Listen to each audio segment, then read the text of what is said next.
ജലാശയത്തിലേക്ക് ചെല്ലുവാൻ സ്നേഹമുള്ള DCL കുടുംബാംഗങ്ങളെ, ഒരു നാടോടി കഥയുണ്ട്. ഒരു കുഞ്ഞുറുമ്പ് കാൽ തെറ്റി പുഴയിൽ വീണുപോയി. വെള്ളത്തിൽ മുങ്ങി താഴുന്ന ഉറുമ്പിനെ പുഴയരികിലെ ആൽമരത്തിലിരുന്ന് വെള്ളരിപ്രാവ് കണ്ടു. അലിവു തോന്നി ഒരു ആലില കൊത്തി പുഴയിലേക്കിട്ടു. പെട്ടെന്നു തന്നെ ഉറുമ്പ് ആലിലയിൽ പിടിച്ചു കയറി രക്ഷപ്പെട്ടു. 2026 ജാനുവരി 10 തൊടുപുഴയ്ക്കടുത്ത് കുട്ടയത്തൂർ മലങ്കര ജലാശയത്തിലേക്ക് ഒരു ആലില പറന്നിറങ്ങി. ആ ആലിലയുടെ പേര് വാടി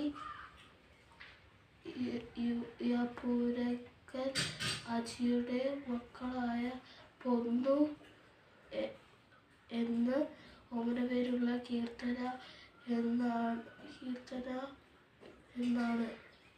കുഞ്ഞുറുമ്പിനു പകരം മലങ്കര ജലാശയത്തിൽ കാലിടറി വീണ് മുങ്ങിത്താണുകൊണ്ടിരുന്ന ജയ എന്നു പേരുള്ള ഒരു പാവ വീട്ടമ്മയായിരുന്നു. വെള്ളത്തിൽ വീണു പോയ തുണി എടുക്കാൻ ശ്രമിക്കുന്നതിനിടെ കാൽ വഴുതി ജലാശയത്തിൽ വീണ ജയയുടെ അരികിലേക്ക് ദൈവം അടർത്തിയിട്ട ആലിലയായിരുന്നു കീർത്തന എന്ന പെൺകുട്ടി. അപ്രതീക്ഷിതമായി ആരോ വെള്ളത്തിൽ മുങ്ങി താഴുന്നതു കണ്ട കീർത്തന ജലാശയത്തിലേക്ക് കുതിച്ചു ചാടി ജയയെ രക്ഷപ്പെടുത്തി കരകയറ്റുകയായിരുന്നു. അങ്ങനെ മലങ്കര ജലാശയത്തിൽ ജയ കീർത്തനയുമായി ഉയർത്തു.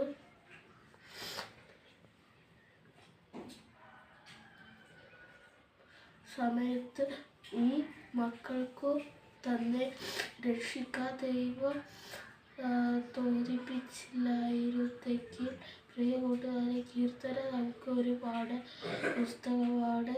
ഇത് Gen-Z കാലമാണെന്നും പുതുതലമുറ ഡിജിറ്റൽ യുഗത്തിൽ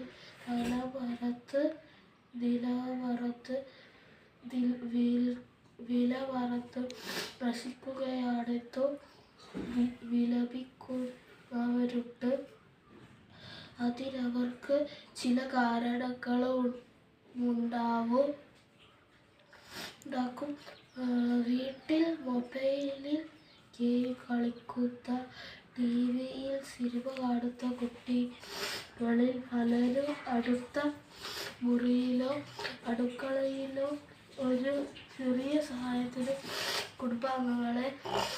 കുടുംബാംഗങ്ങൾ ആരെങ്കിലും വിളിച്ചാൽ ഒന്നും തല ഉയർത്തുക പോലും ചെയ്യാറില്ല. അച്ഛനോ പോലും അർഹിക്കുന്ന ആദരവും സ്നേഹവും നൽകാൻ സൈബർ അഡിക്റ്റുകളായ മൊബൈൽ ആക്റ്റീവുകളായ പല കുട്ടികളും മനസ്സു കാണിക്കാറുമില്ല. നവമാധ്യമ അടിമപ്പണിക്കാർ തങ്ങളുടെ അടിമത്തം തന്നെയാണ് സ്വാതന്ത്ര്യം എന്നോ തെറ്റായി കരുതുന്നവരാണ്. ഇവിടെയാണ് Kudayathoor government higher secondary school +1 വിദ്യാർത്ഥിനിയായ കീർത്തന എന്ന ഗ്രാമീണ പെൺകുട്ടി ഒരു തിരുത്തൽ സന്ദേശമാകുന്നത്. അവൾ ഇതിനോടകം നീന്തൽ ഉൾപ്പെടെ വിവിധ കഴിവുകൾ വളർത്തി ആത്മവിശ്വാസം നേടിയ മിടുക്കിയാണ്. സഹായം ആവശ്യമുള്ളവരെ ഏതവസരത്തിലും സഹായിക്കണമെന്ന് സ്വന്തം മാതാപിതാക്കളിൽ നിന്നും ഗുരുജനങ്ങളിൽ നിന്നും അവൾ പഠിച്ചിട്ടുണ്ട്. അവസരം വന്നപ്പോൾ ഒരു നിമിഷം പോലും പാഴാക്കാതെ അവൾ തന്റെ കഴിവുകൾ പുറത്തെടുത്തു. വിലപ്പെട്ട ഒരു ജീവന് രക്ഷകയാവുകയും ചെയ്തു. കൂട്ടുകാരെ, കീർത്തന ആത്മവിശ്വാസത്തിന്റെയും ധീരതയുടെയും സങ്കീർത്തനമാണ്. സ്വന്തം കഴിവുകളിൽ മതിപ്പ് നേടിയാൽ ഏതു പ്രതിസന്ധിയെയും അതിജീവിക്കാനുള്ള കരുത്തും ധൈര്യവും നിങ്ങൾക്കു ലഭിക്കും. മനസ്സിൽ ധൈര്യവും ഹൃദയത്തിൽ സ്നേഹവും ഉണ്ടെങ്കിൽ നിങ്ങൾക്ക് ഏതു ദുരിതത്തെയും അതിജീവിക്കാം. മറ്റുള്ളവരുടെ അതിജീവനത്തിന് സഹായിക്കുകയും ചെയ്യാം. ആശംസകളോടെ സ്വന്തം കൊച്ചൻ.